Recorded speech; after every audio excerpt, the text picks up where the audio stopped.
You've cried more over your dog than you have over most humans, and you're not embarrassed about it. You check your phone at work to see the security camera, just to watch them sleep. You've turned down plans because leaving them alone for 6 hours felt cruel. And when someone says it's just a dog, you don't even bother explaining, because they wouldn't understand. Mia has a golden retriever named Charlie. Every morning before she even opens her eyes, his nose is already pressed against her hand. When she's anxious, he follows her from room to room.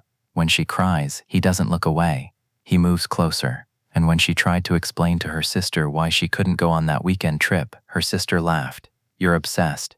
Sound familiar? Here's the thing. You're not obsessed. You're biologically bonded.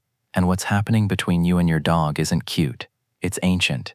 It's neurological. And it's one of the most powerful attachment systems your brain is capable of creating. Let's talk about the gaze. When you look into your dog's eyes, something rare happens. Your brain releases oxytocin, the same hormone that floods a mother's system when she holds her newborn. But here's the twist. Your dog's brain releases it too, at the exact same time. This is called a mutual feedback loop, and it only exists between humans and dogs, not cats, not horses, dogs. Your nervous system recognizes this. It interprets your dog as family, as kin. That's why the bond feels maternal. That's why losing them feels like losing a child. But the attachment goes deeper than chemistry. It's about regulation. Humans absorb stress like sponges. Your boss snaps at you. Your cortisol spikes. You come home tense. Your dog doesn't ask what happened. They don't need the story.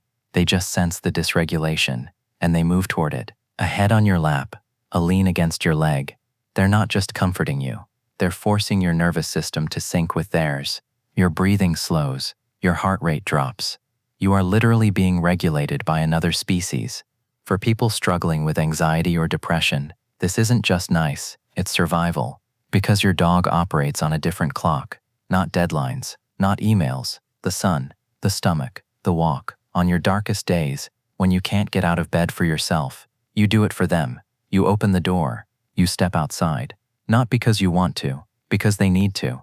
This obligation isn't a burden. It's a lifeline. It forces you into the present. You can't walk a dog in the past. You can't throw a ball in the future. A dog pulls you into now. And for an overthinking mind, that forced presence is more effective than meditation. But here's the part most people miss. The deepest reason for the attachment. Your dog is a witness. They see the version of you that no one else does. The version that cries on the bathroom floor. The version that talks to themselves in the mirror. The version that feels weak. And the miracle is, it doesn't change how they look at you. If anything, they love you more for it. This creates a psychological safety that is almost impossible to find with humans. Humans judge. Humans give advice you didn't ask for. Humans get uncomfortable with your pain. Your dog just stays. No performance pressure. No expectations. You don't have to be smart. You don't have to be successful. You just have to exist.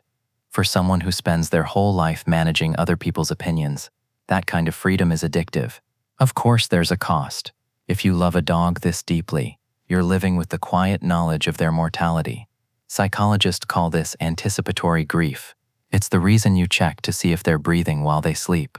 It's the reason the thought of an empty house makes your chest tighten. You know this love has an expiration date, and you chose it anyway. Why? Because for 10 or 12 years, you get to experience a love that is completely uncomplicated. You get to feel like the center of someone's universe. You get to feel needed. So let's stop apologizing for how much we love them. The psychology of people who are deeply attached to their dogs isn't about replacing humans. It's about reconnecting with something older, something pure.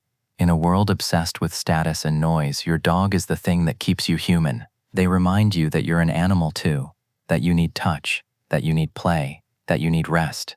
They're not just pets, they're the guardians of your nervous system. And holding on to them this tight, that's not weakness, that's just survival.